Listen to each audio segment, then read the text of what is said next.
যে খবরে চোখ রাখবো, দিল্লিতে কলেজ ছাত্রকে পিটিয়ে খুন, নিহত বিএ দ্বিতীয় বর্ষের পড়ুয়া। নয়াদিল্লির আদর্শ নগরের ঘটনা এবং পড়ুয়ার সঙ্গে ভিন সম্প্রদায়ের এক তরুণীর সম্পর্ক ছিল। অভিযোগ উঠছে সেই তরুণীর পরিবারের লোকজনই ওই ছেলেটিকে ডাকে এবং তারপর তাকে মারধর করে এবং এতটাই মারে যে রাস্তায় যেতে যেতে চিকিৎসার জন্য হাসপাতালে পৌঁছানোর আগেই তার মৃত্যু হয়।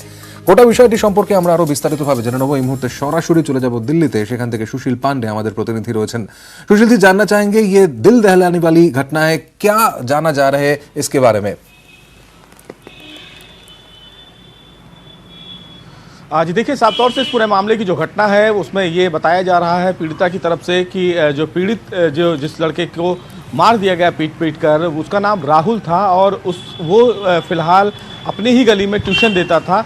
परिवार वालों का आरोप है कि चूंकि किसी लड़की से उसकी जो स्टूडेंट बता रहे हैं उससे बातचीत होती थी और इसी को देखते हुए कुछ तमाम लड़की के घर वालों की तरफ से उसकी दोस्ती पर उनको एतराज़ था, जिसकी वजह से उसको पहले गली में बुलाया गया।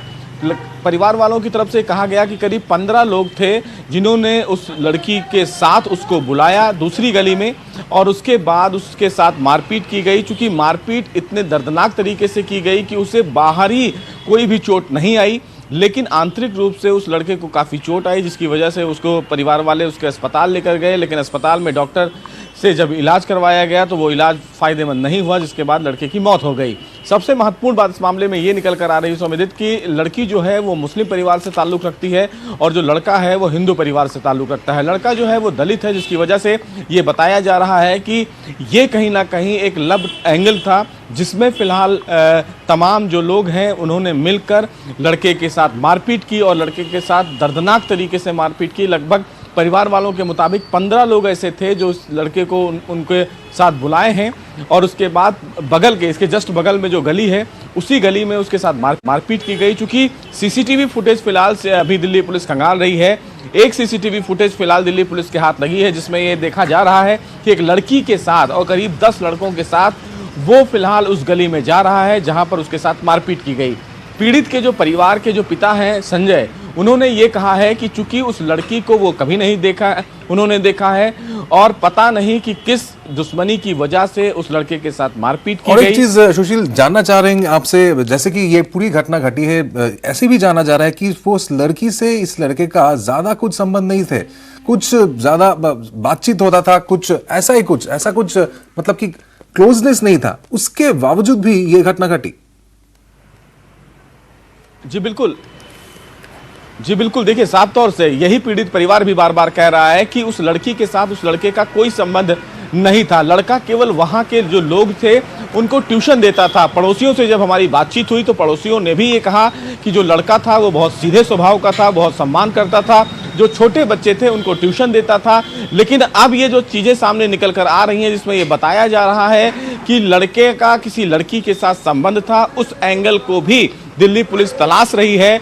जो सीसीटीवी खंगाला गया है उस सीसीटीवी में लड़की लड़के के साथ देखी जा रही है, लेकिन जो लड़की का चेहरा है वो सीसीटीवी फुटेज में नहीं दिख रहा है। लेकिन जो और लोग हैं उनको फिलहाल दिल्ली पुलिस इस पूरे मामले में पूछताछ के लिए बुला सकती है। लेकिन फिलहाल ये राजधानी दिल्ली के लिए बहुत ही चौंकाने वाली खबर है कि दिल्ली यूनिवर्सिटी में सेकेंड ईयर बीए का एक छात्र था जिसको फिलहाल पीट कर मार दिया गया। सांप्रदायिक रूप से इस पूरे मामले को देखा जा रहा है। तमाम राजनीतिक जो नेता हैं वो अपनी प्रतिक्रिया दे रहे हैं। कपिल मिश्रा जो बीजेपी के नेता हैं उनकी तरफ से ये कहा गया है कि ये पूरा मामला सांप्रदायिक हिंसा से जुड़ा हुआ है, क्योंकि पीड़ित जो लड़का था वो हिंदू था और लड़की जो थी वो मुस्लिम थी। मुस्लिम परिवार वालों को ये बातें नागवार गुजर रही थी कि उस लड़के से उस लड़की की बातचीत हो रही है, इसी वजह से फिलहाल उस लड़के को पीट कर मारा गया। लेकिन इस मामले में अभी भी इन्वेस्टिगेशन चल रहा है। लेकिन दूसरी तरफ ये पूरा मामला एक राजनीतिक रूप लेता जा रहा है, क्योंकि जिस तरह पॉलिटिकल पार्टियां अब सामने आ रही हैं, प्रतिक्रिया दे रही हैं, उसमें कहीं ना कहीं अब ये मामला और बढ़ता हुआ देखा जा रहा है। तमाम जो राजनीतिक नेता हैं वो भी सामने आ रहे हैं और अपनी बात रख रहे हैं। लेकिन सवाल अभी इन्वेस्टिगेशन का है कि अगर उस लड़की के साथ लड़के का संबंध नहीं था तो इतनी बुरी तरीके से लड़के के साथ बिल्कुल शुक्रिया आपका, आप नजर रखते रहिए ঘটনা पर। আমরা কথা বলছিলাম, সুशील पांडे আমাদের সঙ্গে ছিলেন, কথা বলছিলাম এবং খুব একটা বেশি সম্পর্ক কিন্তু তাদের মধ্যে ছিল না, সাধারণ কথাবার্তা হতো এবং তার জেরেই কিন্তু একেবারে নৃশংসভাবে এই দ্বিতীয় বর্ষের ছাত্রকে পিটিয়ে খুন করা হলো। পরিবার কি বলছে ছাত্রের আমরা একবার শুনে নেব। घर के बाहर रोड है वो तो हम जाते ही हैं, वो चला गया वहाँ, तो वो उसको वहाँ से पकड़ के ले गए अगले रोड पे, जहाँ पे उसकी जाके उन्होंने पिटाई की।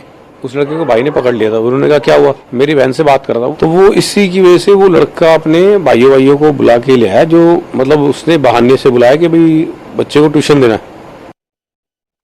गली के अंदर या तो पहले उन्होंने आके देखा कि हाँ भाई ये गली सुनसान है, यहाँ पे मिलते हैं वो ज़्यादातर, यहाँ पे उसे छोड़ता है लास्ट टाइम, इसे यहाँ ले जाके मारेंगे, उसे वहीं ले जाके मारा था उस टाइम। पूरी मतलब सोची समझी साजिश कर गए हैं। लड़की के घर वाले थे या हाँ, एक उसमें लड़की का भाई था जिसको मैं पहचानता था, बाकी उसके दोस्त? बाकी उसके यार दोस्त होंगे ये नहीं पता। और ये सरदार भी यार दोस्त है, जहाँ तक है ये सरदार आ रहा जा रहा होगा, ये कहीं दुकान पे काम करता है, आ रहा जा रहा होगा और सामान डिलीवरी करने, तो ये वहीं यार दोस्तों को देख के रुक गया। যে খবর এবার চোখ রাখবো, আজও উত্তপ্ত রাজস্থানের করৌলি। পুরোহিতকে পুড়িয়ে খুনের অভিযোগে উত্তপ্ত করৌলি। রাস্তায় দেহ রেখে অবরোধ, 50 লক্ষ টাকা ক্ষতিপূরণ এবং পরিবারের এক সদস্যকে চাকরির দাবি করা হচ্ছে। করৌলির বাড়িচা গ্রামের রাধাকৃষ্ণ মন্দিরের পুরোহিত বাবুলাল বৈষ্ণব, 50 বছরের কাছাকাছি এই ব্যক্তিকে কিন্তু পুড়িয়ে মারা হয়। তার জেরে আজও উত্তপ্ত হয়ে রয়েছে রাজস্থানের করৌলি। আমরা আরো জেনে নেব ধর্মেন্দ্র সিং আমাদের প্রতিনিধি এই মুহূর্তে, धर्मेंद्र शर्मा हमारे प्रतिनिधि এই মুহূর্তে সরাসরি রয়েছেন, কথা বলে নেব তার সঙ্গে। धर्मेंद्र जी, जानना चाहेंगे आज सुबह से माहौल कैसा है और प्रशासन की तरफ से भी क्या बताया जा रहा है? जी, बताना चाहूंगा, यहाँ सुबह से ही शव को लेकर लोग प्रदर्शन पर बैठे हुए। यहाँ पर राज्यसभा सदस्य डॉक्टर टूडलाल मीना, करौली धौलपुर सांसद डॉक्टर मनोज राजौरिया, इसके साथ परिवारजन, ब्राह्मण समाज के लोग, इसके साथ ही ग्रामीण भी बड़ी संख्या में मौजूद है। और जो गांव के लोग हैं वो इस पीड़ित परिवार के पक्ष में बैठे हुए हैं और उनकी 50 लाख रुपए की आर्थिक सहायता, एक परिवार को सरकारी नौकरी, जो आरोपी हैं शेष बचे हुए उनकी गिरफ्तारी की मांग और सुरक्षा, इसके साथ ही जो यहाँ के थाना अधिकारी, तहसीलदार और पटवारी हैं उनके खिलाफ भी कार्रवाई की मांग को लेकर धरने पर बैठे हुए हैं।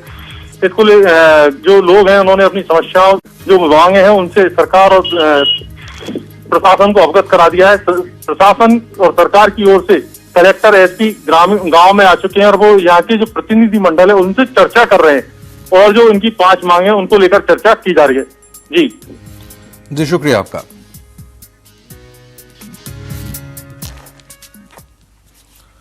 চলে আসি পরের খবরে। হাথরাস কাণ্ডে ফের চাঞ্চল্যকর তথ্য, নিউজ 18 স্টিং অপারেশনে পর্দাফাঁস। হাথরাসে তরুণীর অনার কিলিং, বিস্ফোরক দাবি উত্তরপ্রদেশের তদন্তকারী অফিসারের। সত্যতা জানতে হাথরাসে নির্যাতিতার গ্রামে নিউজ 18। প্রতিবেশীদের বক্তব্যে হাথরাস কাণ্ডের রহস্য আরো জটিল।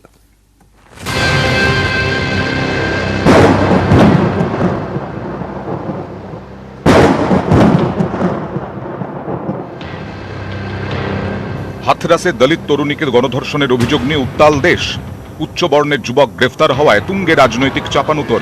অভিযোগ একাধিক, উঠে আসছে একাধিক তথ্য। খুন, গণধর্ষণ, অনার কিলিং। নিউজ 18 বাংলার স্টিং অপারেশনে বিস্ফোরক দাবি উত্তরপ্রদেশের তদন্তকারী অফিসারের। ऑनर किलिंग भी हो सकती है। ऑनर के बारे में वैसा कि ये हो सकता है कि साहब उस दिन जो मारपीट हुई है वो लड़की के भाई ने पीट पाट दिया। অনার কিলিং এর এই তথ্য কতটা গ্রহণযোগ্য? তরুণীর ওপর নৃশংস অত্যাচার চালালো কে? পুলিশের দাবি কি সত্য? নির্যাতিতার গ্রাম বুলাগাড়িতে পৌঁছে গেল নিউজ 18। 14 সেপ্টেম্বর যে ক্ষেত থেকে তরুণীকে বিধ্বস্ত অবস্থায় উদ্ধার করা হয়েছিল তার পাশেই খেতেই কাজ করছিলেন প্রতিবেশী লব কুশ ও তার মা। কি দেখেছিলেন তারা? उसकी माँ जब भी चारा काट रही है, लड़की जमीन पे पड़ी है और ना उसकी माँ रो रही है, ना उसके मुंह पे उदासी है, ना कुछ नहीं है उसकी माँ पे। बेटा उसका घर आया है, मेरे छोटू आया है घर कह के गया उसके भाई से कि भाई ऐसे ऐसे तेरी बहन के वो हैगी है, मुँह से खून आ रहा है, तेरी मम्मी बुला रही है। तो उसका भाई घर से निकल के आया है, बाहर से वापस चला गया, फिर भी नहीं गया है उसका भाई।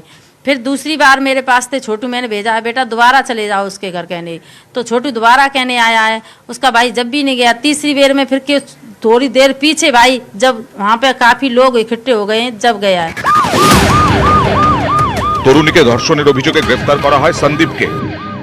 मैं गांव से जा रहा था तो जैसे गांव निकलते ही संदीप का मकान है तो पानी पिला रहे थे बाप बेटा, तो संदीप और उसके पापा।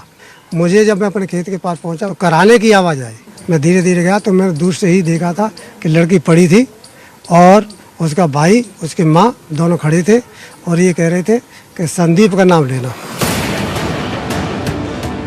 নির্যাতিতার ভাইয়ের কল রেকর্ডেও মিলেছে চাঞ্চল্যকর তথ্য। অক্টোবর থেকে মার্চের মধ্যে নির্যাতিতার ভাই ও অভিযুক্তের মধ্যে 100রও বেশি বার কথা হয়। জিজ্ঞাসাবাদ করতে চেয়ে বুলগাড়িহি গ্রামের আরও 44 জনকে নোটিশ পাঠিয়েছে সিটের তদন্তের পর কি সেই জট খুলবে? প্রশ্ন থেকেই যাচ্ছে। নিউজ 18 বাংলা। কমছে মাধ্যমিকের সিলেবাস। 2021-এর মাধ্যমিকের সিলেবাস কি কমছে? করোনার জন্য কি কমতে চলেছে সিলেবাসে? প্রাথমিকভাবে এমন খবরই কিন্তু পাওয়া যাচ্ছে। সোমরাজ বন্দ্যোপাধ্যায় আমাদের প্রতিনিধির কাছ থেকে আরো খবর নিয়ে নেব। সোমরাজ, কি জানতে চাইবো তোমার কাছ থেকে এই বিষয়ে কি তথ্য রয়েছে?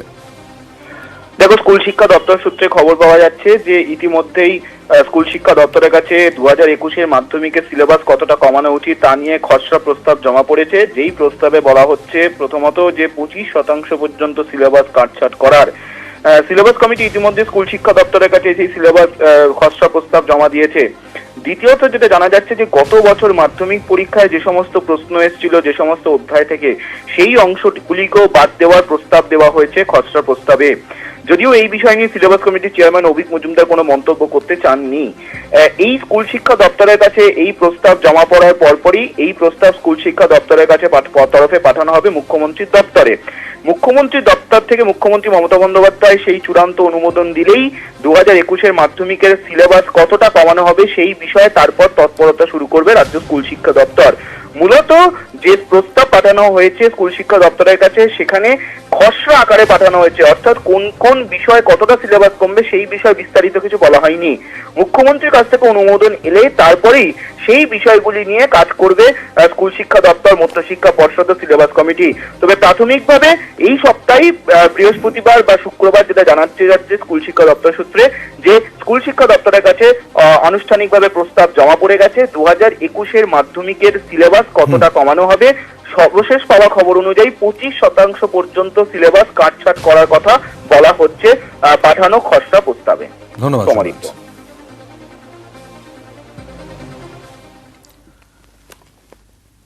যে খবরে চোখ রাখবো, নিউ আলিপুর সুরুচি সংঘ তাদের থিমের উদ্বোধন হচ্ছে আজ। সরাসরি আমরা চোখ রাখবো সেদিকে। লিজা মন্ডল, মেঘা দাস, অদ্রিজা দাস 7 বছর বয়স, শুভম কয়াল 8 বছর বয়স। দেখতে পাচ্ছেন সরাসরি ছবি। সুরুচি সংঘ 67 বছরে পা দিল এবার। মন্ত্রী অরূপ বিশ্বাস এই পুজোর প্রধান উদ্যোক্তা, তিনি উপস্থিত রয়েছেন। পুজোর আগে দুস্থ মানুষদের উপহার বিলি করা হচ্ছে। শিশুরা রয়েছে আমরা দেখতে পাচ্ছি। মানুষের পুজো, এটাই এবছরের থিম সুরুচি সংঘের। রাহুল সিং 10 বছর বয়স, মায়া সিং 10 বছর, রাজ আলী 8 বছর বয়স, সুরজিৎ কয়াল 9 বছর বয়স, আকাঙ্ক্ষা নন্দী 8 বছর বয়স, রাজ গৌরী।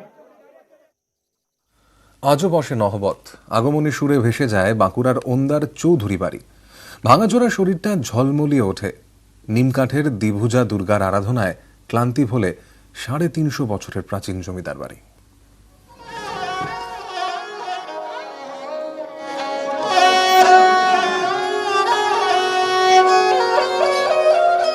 স্মৃতির পাতা থেকে উঠে আসা এক জীবন্ত দলিল। ভাঙা ছেঁড়া খোঁড়া শরীর জুড়ে অজস্র গল্প। শ্যাওলা ধরা নোনা দেওয়ালে জন্মানো আগাছায় ঢাকা 350 বছরের সোনালী অতীত। বাঁকুড়ার ওন্দা ব্লকের জমিদার দামোদর নারায়ণ চৌধুরীর নামেই গ্রামের নাম দামোদর বাটি। কথিত আছে চৌধুরী পরিবারের আদি পুরুষ ত্রৈলোক্যনাথ গুহ বাংলাদেশের যশোরের জমিদার ছিলেন। বর্গীদের হাত থেকে বাঁচতে চলে আসেন মল্লগড় বিষ্ণুপুরে। আশ্রয় পান, মেলে চৌধুরী উপাধি। 13টি মৌজা দান করেন মল্ল রাজারা। দামোদর বাটিতে জমিদারির পত্তন। প্রতিপত্তি বজায় রাখতে শুরু হয় দুর্গাপুজো।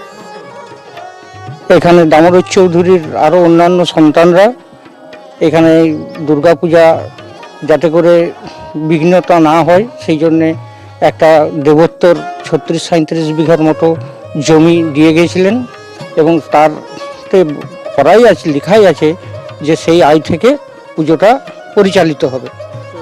সেইভাবেই চলে আসছে। শোনা যায় গ্রামে পুকুর খোঁড়ার সময় নিম কাঠের দুর্গার মূর্তি কুড়িয়ে পান চৌধুরীরা। দ্বিভুজা দুর্গা উপরে মহাদেব, পাশে কার্তিক, গণেশ, লক্ষ্মী, সরস্বতী। সেই মূর্তিতেই বৈষ্ণব মতে পুজোর রীতি। এখনো মহালয়ার পরের দিন থেকে বসে নহবত। প্রাচীন তালপাতার চণ্ডীপাঠে গম গম করে দুর্গা দালান। করোনা পরিস্থিতিতে এবার কড়া বিধিনিষেধ। অনেকে তো অনেক দূরে দূরে থাকে, তারা সবাই মনে হয় না এখানে পুজোর সময় আনন্দ করতে আসতে পারবে।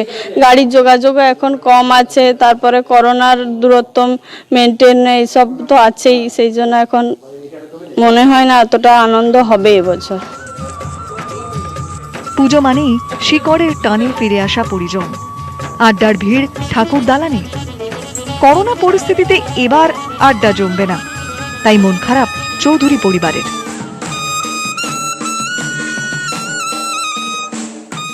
বাঁকুড়া থেকে মৃত্যুঞ্জয় দাস, নিউজ 18 বাংলা।